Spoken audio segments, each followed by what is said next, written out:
काल वॉकच्या चर्चेदरम्यान आपल्यावर प्रफुल्ल पटेल यांनी खूप आरोप केला. त्यांनी म्हटले तुम्ही तुमचा पक्ष बदलला, हे कोण बोलताय? प्रफुल्ल पटेल? त्याने आरशात पाहायला पाहिजे या माणसानं.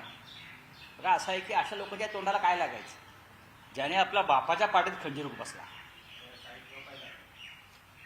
त्यांचं अख्खं आयुष्य हे काँग्रेस पक्षात, मग शरद पवारांबरोबर, बाप त्यांचा शरद पवार, मामीले शरद पवार, त्या बापाच्या पाठीत खंजीर बसणारा हा माणूस पित्रांना बोलतो रंग बदलता. आता या माणसाला काय बोलायचं?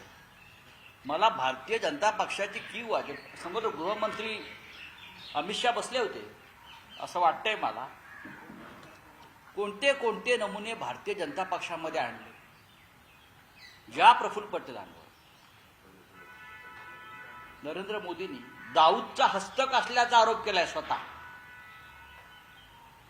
दाऊदचा हस्तक, इक्बाल मिर्ची त्याच्याबरोबरचे व्यवहार केल्यामुळे त्यांच्यावरती ईडीच्या कारवाया झाल्या, त्यांच्या संपत्त्या जप्त झाल्या, त्यांच्या घरामध्ये ईडी घुसली. असा आरोप कोणत्याही राजकारणावर झाला नाही अलीकडच्या काळामध्ये. देशाचा सगळ्यात मोठा दुश्मन पाकिस्तानात जो आश्रयाला आहे त्याच्याबरोबर प्रफुल्ल पटेलचे संबंध, म्हणजे ते दाऊदच्या पक्षात पण जाऊन आले. दाऊदच्या पक्षातून भाजपात आले. भाजपात का गेले? तर आपली संपत्ती वाचवायला.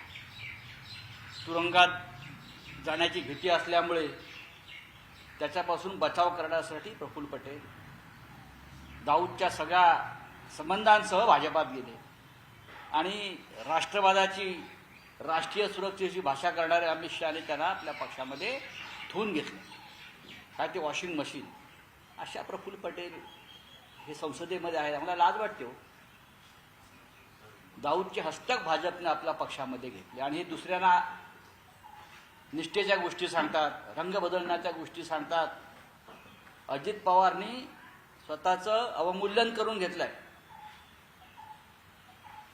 अजित पवारनी प्रफुल्ल पटेल सारख्या माणसाला, हे दलाल आहेत सगळे. प्रफुल्ल पटेल सारखे लोक हे कोणाचे नाहीत, ते दलाल आहेत.